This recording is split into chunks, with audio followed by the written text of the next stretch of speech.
ఓడిపోవచ్చు, రేపు గెలవచ్చు. ఆ 5 ఓట్లతో నేను ఓడిపోయినందుకు నేను ఏం ఫీల్ కూడా కావడం లేదు. ప్రజలు చూస్తారండి. ప్రజాక్షేత్రంలో ఇలా నేను ఓడిపోయినా, నేను ఓడిపోయినా అని నేను మూలకున్న వ్యక్తి కాదు. ప్రజల కోసం ఏ పోరాటానికైనా సిద్ధం. ఎన్నో పోరాటాలు 14 ఏళ్ళు పోరాటం చేసుకున్న వ్యక్తులు మేము. ఇవాళ తెలంగాణ రాష్ట్రం కోసం అన్ని కష్టాలు కాదు, నేను ఒక మహిళగా ఎన్నో కష్టాలు ఎదుర్కొన్నాను. ఇవాళ బాబ్లీ మసీదు కోసము ఢిల్లీలో పాదయాత్ర చేసిన రోజులు కూడా ఉన్నాయి ఒకప్పుడు. అప్పుడు ఇప్పుడున్న నాయకులు ఎవరైతే ఉన్నారో వాళ్ళతోటి ముఖ్య నాయకులు అప్పుడు 2001 నుండి ఇప్పటివరకు ఏదో కేసీఆర్ గారితో పాటు ఉండదు. ఆ రోజు మేము బాబ్లీ మసీదు కోసం, బాబ్లీ ప్రాజెక్టు కోసం అప్పుడు మేము చేయడం జరిగింది కూడా, అది కూడా ఉన్నది. ఇంకా అదే కాకుండా కంతనపల్లి ప్రాజెక్టు కోసం కూడా మేము అడవులు పట్టుకొని నడిచిన దాఖలు కూడా ఉన్నాయి. మొన్న ఈ ఎలక్షన్ల కంటే ముందు తెలంగాణ రాష్ట్రాన్ని ముద్దాడే ముందు కూడా బయ్యారం గుట్టలు కూడా ఎక్కే రోజులు కూడా ఉన్నాయి. ఎక్కినాం కూడా ఆ రోజు. మేము అసలు ఆ సన్నివేశాన్ని తలుచుకుంటే చాలా ఎండాకాలం అది. అసలు నీళ్లు కూడా దొరకలేని పరిస్థితి. అసలు ఎంత అంటే అక్కడ మీడియా మిత్రులు మీలాంటి కూడా రావడం జరిగింది. వాళ్ళకి నీళ్లు లేని దశలో అక్కడ ఉన్న చెట్లు,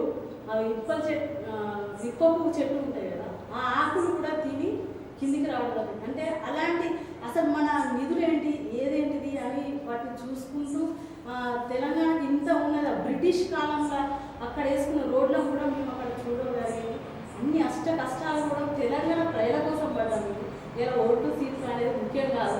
దేవుడు అంటాడు ఉన్నాడు, ప్రజల కోసమే పుట్టించిండు కావచ్చు, ప్రజల కోసం మేము పనులు చేయాలన్న ఉద్దేశంగానే ఇవాళ ఉద్యమం ఒకటే మీరు మమ్మల్ని గమనించాలండి. ఏమి అంటే 2001 నుండి 2014 వరకు మేము నేను నా వరకు వస్తే కనుక ఇంకెవరున్నా కూడా ఎలక్షన్లో గెలిచినా కూడా గెలిచి రాజీనామా చేసిన ఉన్నారు. ఈ ఎలక్షన్లకే మేము పరిమితం అని కొంతమంది ఎలక్షన్లకు వచ్చి గెలుస్తాను 5 ఏళ్ల కాలం ఏదో సాదా సీదా. కానీ మేము ఎలక్షన్లో నేను పార్టిసిపేట్ చేసినా చేయకపోయినా, నాకు అవకాశం అంటూ వచ్చినా రాకపోయినా, నేను ప్రజల మనిషిని. ప్రజలకి ఏ కష్టం వచ్చినా ఏ నష్టం వచ్చినా నేను నా వంతు సహకారం చేయడానికి ఎల్లవేళలా సిద్ధంగా ఉంటా అని తెలంగాణ రాష్ట్రంలో నా పాత్ర కూడా ఉండాలి. నేను ఒకవేళ అసలు భాష కూడా ప్రజల గుండెల్లో ఉండాలన్న ఉద్దేశంగానే నేను తెలంగాణ రాష్ట్రం కోసం నేను పోరాటం చేయడం జరిగింది. చురుకైన మహిళలు కూడా లేదు టీఆర్ఎస్ పార్టీలో చెప్పుకుంటే. సో అసలు ఎందుకు మరి ఎక్కువ మహిళలు రావడానికి, ఎక్కువగా మీ అంత యాక్టివ్గా చేయడానికి ఎక్కువ లేరు ఎందుకంటారు? ఇప్పుడు చూసుకుంటే ఒక మీ కార్పొరేటర్ వాసన్ కన్న గారు ఒకరే ఉన్నారు, చైతన్యవంత మహిళలు. సో తర్వాత మీరు ఇలాంటి మహిళలు ఇంకా ఎందుకు ఎక్కువగా మీ పార్టీలో లేరు? పెద్ద పార్టీలో మహిళలు లేరు అని కాదు, కాకపోతే ఏంటి అంటే వాళ్ళకు ఉన్న స్థితిగతులు, అంటే ఇంట్లో చిన్న పిల్లలు ఉండడం, లేకపోతే వాళ్ళ ఆర్థిక పరిస్థితులు. అంటే పోరాటంలో మహిళలందరూ బయటకు వస్తేనే సక్సెస్ఫుల్. ఇవాళ అంటే ప్రజాప్రతినిధులు అయిన తర్వాత కొంచెం బాధ్యతలు అనేది అట్లా అని రావద్దు అనేది నా ఉద్దేశం కాదు. కొంచెం ఇంట్లో వాళ్ళ భర్తలు కొంచెం సపోర్ట్ చేసి మీరు బయటికి వెళ్ళాలమ్మా, ఇది మాట్లాడాలమ్మా, అది మాట్లాడాలమ్మా అని వాళ్ళకి చెప్పుకుంటూ కొంచెం సపోర్ట్ ఇస్తే మంచిది అనేది నా ఉద్దేశం. మహిళా విభాగం విషయానికి వస్తే నర్సంపేటలో ఎలా ఉంటుంది? మహిళా విభాగం ఎప్పుడూ ప్రజల కోసం పనిచేస్తూనే ఉంటుంది. మహిళా విభాగం అనేదే కాదు, పార్టీ అప్పటి నుండి ఇప్పటి వరకు కూడా మేమైతే ఎవరమైతున్నామో రోజు రోజుకు వచ్చేవారిని కలుపుకుంటూ వెళ్తున్నాం. ఒకప్పుడు ఒకళ్ళం కావచ్చు, ఇవాళ 2 రేపు 3 అంచెలంచెలుగా మా పార్టీ ఎదుగుదల అనేది మీరు చూస్తూనే ఉన్నారు. అదేదో మానవుడితో చెప్పి అలా అనుకుంటున్నారు.